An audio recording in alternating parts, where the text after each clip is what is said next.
नमस्कार दोस्तों, बुलिश भारत में आपका स्वागत है। दोस्तों आज मैंने सुबह टेलीग्राम पे एक अपडेट किया था।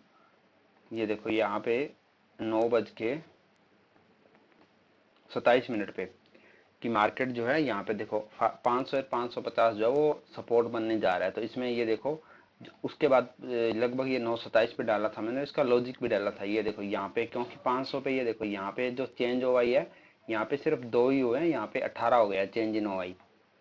वहीं अगर बात करें तो ये देखो 500 पे जो ओवाई है वो लगभग बराबर हो गया। यहाँ पे 43 है, 43 है, यहाँ पे 42 है, ये 43 है। मैं आपको दूसरे स्क्रीनशॉट में दिखा देता हूँ। ये मैं मार्क करने लगा तो उसके नीचे आ गया था। ये देखो थोड़ा क्लियर भी दिख रहा है इसमें। ये 43 है, इधर 42 है, और ये 2 थे, ये 18 हो गए थे। ये 9:27 पे डाला था मैंने मार्केट में, और 9:27 के बाद का मार्केट का आप देखो कैसे बिहेवियर रहा था। ये देखो ये 9:25 की कैंडल है, ये वाली कैंडल जो आपको दिख रही है, ये कैंडल इसी कैंडल के बीच में मैंने डाला था। जब ये कैंडल चल रही थी उसी टाइम डाला था। और उसके बाद देखो जैसे मैंने ये डाला उसके बाद देखो मार्केट सीधा का सीधा कहाँ तक गया, 570 तक गया है डालने के बाद। और जब मैंने 500 का, तब तक मार्केट का ऐसा लग रहा था कि मार्केट यहाँ से 550 से भी नीचे नहीं आएगा। लेकिन फिर उसके बाद मार्केट जो थोड़ा साइडवेज टाइप हो गया था। लेकिन फिर भी मार्केट देखो 500 का सपोर्ट का मैंने डाला था, उसमें 500 के पास दोबारा मार्केट नहीं आया। और जब भी मार्केट 500 के पास आया है तो मार्केट देखो शार्प रिकवरी करी, सीधा ऊपर गया है। उसके बाद ये देखो एक बार यहाँ पे आया, एक बार यहाँ पे आया। तो 500 पूरा दिन सपोर्ट रही थी। और ये सारी एनालिसिस कोई मैं अपनी तरफ से नहीं करता, ये जो ऑप्शन चेन के डेटा में जो जैसे भी आता है वैसे ही मैं सब कुछ इसमें डाल देता हूँ। और ये सारा एनालिसिस जो है अगर आपको सीखना है तो मैंने पीछे बहुत सारी वीडियो बनाई हुई है कि आप कैसे एनालिसिस कर सकते हो। सारी वीडियो निफ्टी पे बनाई हुई है। काफ़ी दिनों से बहुत सारे कमेंट आ रहे हैं कि सर आप बैंक निफ्टी भी बना के दिखाओ, बैंक निफ्टी का डेटा एनालिसिस कैसे करते हैं। देखो ऑप्शन चेन का डेटा सबका सेम होता है, लेकिन वो क्या है कि मैं निफ्टी में ट्रेड लेता हूँ ज़्यादा, क्योंकि आप एक चीज़ पे फोकस करोगे तो उसको अच्छे से कर पाते हो ज़्यादा बार बार। लेकिन कुछ लोग हैं जो चाहते हैं, जो बैंक निफ्टी में पहले से ट्रेड कर रहे हैं, उनको थोड़ा चाहिए कि चलो ठीक है हम भी बैंक निफ्टी का डेटा थोड़ा एनालिसिस करें। तो आज मैं आपको ना बैंक निफ्टी का डेटा बताऊंगा कि बैंक निफ्टी का डेटा कैसे एनालिसिस करते हैं। तो आइए हम सबसे पहले चलते हैं बैंक निफ्टी के चार्ट पे कि बैंक निफ्टी की अगर बात करें सेम मूवमेंट बैंक निफ्टी में था। बैंक निफ्टी भी यहाँ से देखो एक ये जो है 50,200 पे ओपन हुई है, उसके बाद लगभग 50,000 तक आई है, 100-200 पॉइंट का डिप है। उसके बाद फिर वही सेम कैंडल है, उसके बाद फिर रिकवर हो गया और फिर एक बार नीचे आके फिर धीरे धीरे पूरा दिन ऊपर रही है। तो मैंने इसके कुछ स्क्रीनशॉट लिए थे ताकि आपको अच्छे से समझ में आ जाए कि ये जो मूवमेंट है आप इसको कैसे कैप्चर कर सकते हो। तो सबसे पहला स्क्रीनशॉट हम देखते हैं। पहला स्क्रीनशॉट जो है वो है लगभग सुबह 11:04 का। ये देखो ये 11:04 का स्क्रीनशॉट है। और 11:04 पे मार्केट कहाँ पे था, सबसे पहले हम ये देख के आते हैं। 11:04 यानी कि 11 बजे की कैंडल हमें देखनी होगी। अगर 11 बजे की हम कैंडल देखेंगे तो ये है, ये जो कैंडल है ये 11 बजे की कैंडल है, ये रेड वाली कैंडल है। कहाँ पे आई है, लगभग 50,200 पे है। ये जो लेवल है 50,200 का लेवल है। तो अगर ऑप्शन चेन में हम सबसे पहले देखेंगे 50,200 की स्ट्राइक, 50,200 की स्ट्राइक पे यहाँ पे ये देखो 1,66,000 जा रहा है, और यहाँ पे देखोगे 1,43,000 जा रहा है। ये क्या है, ये आप इस हिसाब से ये वाला जो है रेजिस्टेंस है, यानी कि ओआई के हिसाब से ये रेजिस्टेंस है। लेकिन देखो सुबह सुबह का टाइम है, मैंने पहले ही बोला है कि सुबह के टाइम आपको ओआई से ज्यादा चेंज इन ओआई पे भरोसा करना होता है, क्योंकि यहाँ पे ये चेंज इन ओआई देखो 1,25,000 जा रहा है और यहाँ पे 1,00,000 है। चेंज इन ओआई बहुत ज्यादा है। इसके अकॉर्डिंग ये चेंज इन ओआई ज्यादा है। ओआई के अकॉर्डिंग ओआई का डिफरेंस कम है, चेंज इन ओआई का डिफरेंस ज्यादा है। तो चेंज इन ओआई वो वाला डेटा होता है जो सुबह सुबह लोग मार्केट में आते हैं, उसका डेटा होता है कि आज इस स्ट्राइक पे कितने लोग आए हैं, किस साइड। तो यहाँ पे ज्यादा लोग आए हैं। अब ज्यादा लोग आए हैं इसका मतलब कि यहाँ पे लोगों का इंटरेस्ट ज्यादा है। तो हमें क्या करना है, यहाँ पे देखो अगर यहाँ पे हमें पुट नहीं लेनी कभी भी, कोई भी हमें अगर मिलता है तो ये अगर यहाँ पे लेवल है, अगर कोई ब्रेकआउट का लेवल है तो ब्रेकआउट होने के चांसेस होते हैं, और हो ही जाता है, लगभग हो जाता है अगर सुबह सुबह चेंज इन हुआ ज्यादा है तो। अब ये देखो यहाँ पे ये ब्रेकआउट के पास था उस टाइम मार्केट, और ये ब्रेकआउट हुआ है यहाँ पे। क्यों, क्योंकि यहाँ पे जो चेंज इन हुआ थे वो धीरे धीरे मार्केट को ऊपर लेके जा रहे हैं।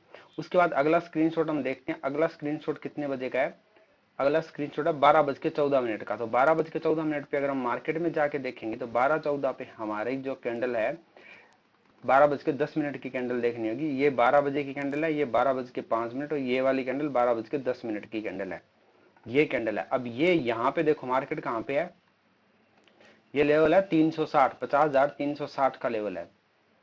लगभग 12:10 पे मार्केट 50,360 पे था। और अब हम चलते हैं वापस वहीं पे ऑप्शन चेन में कि ऑप्शन चेन का डेटा क्या कह रहा है। अब हम 12,300, 300 और 400 की स्ट्राइक देखेंगे, क्योंकि इसमें स्ट्राइक्स 100 की होती है, 100 की होती है, वहां पे स्ट्राइक जो है वो 50-50 की होती है।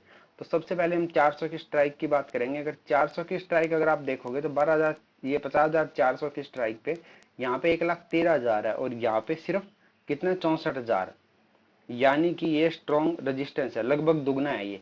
यहाँ पे देखो 62,000 है और यहाँ पे 59,000 है, यानी कि दोनों नंबर ही इस साइड के बड़े हैं, ये भी इस साइड का बड़ा है, ये भी इस साइड का बड़ा है। तो ये स्ट्रॉन्ग रेजिस्टेंस है, इसके मार्केट पास नहीं आएगा। जब आपको ऐसी चीज मिलती है कि दोनों साइड के नंबर बड़े हैं, यानी कि यहाँ पे आज जो लोग आ रहे हैं वो भी ज्यादा और पहले से जो थे वो भी ज्यादा है, यहाँ पे आज आए हैं वो भी कम है और पहले जो थे वो भी कम है, तो ये स्ट्रॉन्ग रेजिस्टेंस है, यानी कि 400 के पास तो मार्केट जाएगा नहीं। अब 300 की बात करते हैं। 300 पे यहाँ पे देखो 1,35,000 जा रहा है, 1,46,000 है, कोई ज्यादा स्ट्रॉन्ग नहीं है। यहाँ पे देखो 78,000 लोग आए हैं और यहाँ पे 1,39,000 है और मार्केट कहाँ पे चला गया 360 के आसपास। अब हम 200 वाला देखते हैं। 200 पे यहाँ पे देखो, ये देखो 200 पे अगर देखोगे ना, उससे आपको पता चलेगा कि वहां पे जो ब्रेकआउट होने के बाद मार्केट में चेंज क्या होता है। 200, ये 200 के जो हमने पहले जो 200 की देखी थी, ये देखो यहाँ पे पहले वाला 200 का कितना था और अब कितना है। इसको आप डिफरेंस को अगर आप समझ जाओगे तो आप अच्छे से, ये वाला 11:04 का, इस पे देखो 200 का, ये इस पे 200 पे यहाँ कितने थे 1,66,000 थे और यहाँ पे देखो 1,00,000 है और यहाँ पे कितने थे 1,43,000 और 1,25,000। आप याद रखना 1,66,000, 1,43,000, 1,00,000 और 1,25,000। तो अब हम जाएंगे ना 12 बजे वाली पे। तो 12 बजे वाली पे अगर हम देखेंगे तो 12 बजे वाली पे कितने हैं, ये देखो जो 1,66,000 थे वो 1,19,000 हो गए हैं, ये देखो। और यहाँ पे जो कितने थे, यहाँ पे लगभग 1,00,000 थे वो 53,000 हो गए हैं चेंज इन हुआ, यानी कि ये थोड़े कम हो गए हैं। और यहाँ देखो 1,73,000 हो गए हैं, यहाँ पे 1,55,000 यहाँ पे हो गए, तो ये बढ़ गए हैं, ये वाला नंबर बड़ा हो गया, यानी कि अब ये सपोर्ट बन गया। अब ये दोनों साइड के ये वाले नंबर भी बड़े हो गए, तो अब क्या है 200 सपोर्ट है। अब 200 के पास मार्केट आता है तो आप कॉल बाय कर सकते हो इसी कंडीशन में। अगर चेंज हो जाता है डेटा तो अलग बात है। ये डेटा हर 3 से 5 मिनट में चेंज होता है, लगभग 3 में हो जाता है। उसके बाद 400 का हमें समझ में आ गया, 400 वाला रजिस्टेंस है, ये अपने पास जाने नहीं। और जो 300 वाला है, इधर 1,35,000 जा रहा है, 1,46,000 जा रहा है, ये हल्की सी सपोर्ट है, हल्की सी सपोर्ट है, ज्यादा स्ट्रॉन्ग सपोर्ट नहीं है। इसको मार्केट अगर नीचे आता है तो क्रॉस कर सकता है, यानी कि 260 तक, 280 तक, यहाँ तक मार्केट जा सकता है।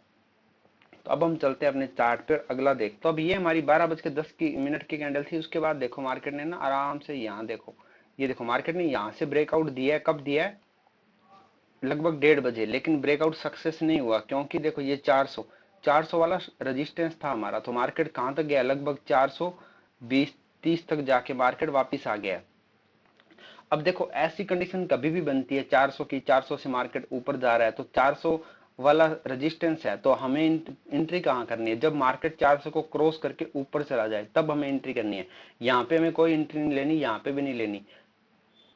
जब भी मार्केट 400 से ऊपर चला जाता है तो आपको यहाँ से पुट की एंट्री लेनी है, क्योंकि जब देखो ये 400 वाला लेवल जो रेजिस्टेंस है और मार्केट इससे ऊपर चला गया है, यानी कि मार्केट में डाइवर्जन आ गया एक तरीके का, कि ऑप्शन चेन कुछ बोल रही है, मार्केट कहीं और जा रहा है, तो आपको एंट्री, यहाँ पे आपको एंट्री का मौका मिलता है।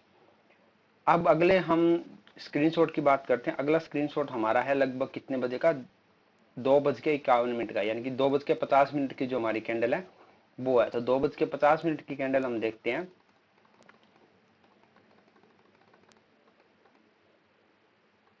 तो अब हम बात करते हैं 2:50 की कैंडल का। 2:50 की कैंडल अगर आप देखोगे तो ये वाली है, ये देखो ये कैंडल जो है, ये डोजी आपको दिख रही है, ये 2:50 की कैंडल है। तो 2:50 के बाद क्या क्या मूवमेंट आई है मार्केट में, 2:50 के बाद मार्केट धीरे धीरे ऊपर ही गया है और ऊपर जाके यहाँ पे क्लोज हो गया और कहाँ तक गया, 560 तक चला गया है। यानी मार्केट ने 400 के लेवल जो था उसको क्रॉस किया और 560 तक चला गया। तो अब हम ये जो स्क्रीनशॉट है इसको देखेंगे 2:50 पे। अब सबसे पहले हमें क्या देखना है, 400 का लेवल देखना है, क्योंकि मार्केट 400 के पास था। 400 के लेवल पे आप देखोगे यहाँ पे 1,49,000 है और यहाँ पे 1,36,000 है। अब जो डिफरेंस पहले कितना ज्यादा था, ये और ये वाला डिफरेंस, ये बहुत कम हो गया है। और यहाँ पे देखो 98 है और वहां यहाँ पे 131, यानी कि चेंज इन ओआई जो है वो ज़्यादा हो गए हैं। यहाँ पे लोग बहुत ज़्यादा आगे हैं, आज सुबह से ही यहाँ पे लोग ज़्यादा हो गए धीरे धीरे। और यहाँ पे जो लोग थे ये भी ज़्यादा, थोड़े बराबर ही है, कम है थोड़े, लेकिन ज़्यादा डिफरेंस नहीं है। ये 1,36,000 जा रहा है, 1,49,000 जा रहा है। तो अब जब ये जो चेंज इन ओआई वाले जो आए हैं ना, ये वाले लोग हैं, ये मार्केट को क्या करेंगे, थोड़ा ऊपर ले जाएंगे। अब क्या है, ये जो ये जो लोग हैं, ये लोग 1,36,000 पे जो लोग खड़े हैं, ये लोग हैं, ये इसके एवज में ये लोग थोड़े से वीक है, लेकिन ये तो चाहते हैं मार्केट नीचे रहे। लेकिन यहाँ पे जो चेंज इन हुआ है, जो आज के जो लोग आए हैं ना, आज जो लोग हैं, ये ज्यादा यहाँ पे ज्यादा पावरफुल है, तो ये मार्केट को थोड़ा ऊपर की तरफ लेके जा सकते हैं। देखो ये सिर्फ समझने के लिए है, आपको यहाँ पे ट्रेड नहीं लेनी, कभी ऐसी कंडीशन में आपको ट्रेड नहीं लेनी, ये सिर्फ समझने के लिए है। इससे आपको मार्केट का मूवमेंट समझ में आएगा। तो यहाँ पे भी क्या चेंज इन ओआई है। और एक चीज और है, कई बार क्या होता है, ये चेंज इन ओआई जो होते हैं, इन पे ना आपको आपको भरोसा नहीं करना होता। कब, जब 2-2:30 बजे के बाद। क्योंकि कई बार क्या होता है, देखो इंट्राडे ट्रेडिंग जैसे हम करते हैं, हम मार्केट में आए और शाम तक रुके, बाद में निकल गए, तो ये सेलर का डेटा होता है। कई बार कुछ लोग ऐसे होते हैं मार्केट में जो आते हैं और शाम को निकल भी जाते हैं। अगर बाई चांस ये मार्केट में से निकल भी जाएंगे अगर 3 बजे के बाद, तो मार्केट क्या यहाँ से गिर सकता है। तो इन पे भरोसा नहीं करना, ये सिर्फ समझने के लिए है। तो दोस्तों आज की इस वीडियो में आपको समझ में आ गया होगा कि आपको बैंक निफ्टी का डेटा कैसे नोट करना है, और कैसे बैंक निफ्टी में आपको ट्रेड लेनी है, और कैसे आपको एंट्री करनी है।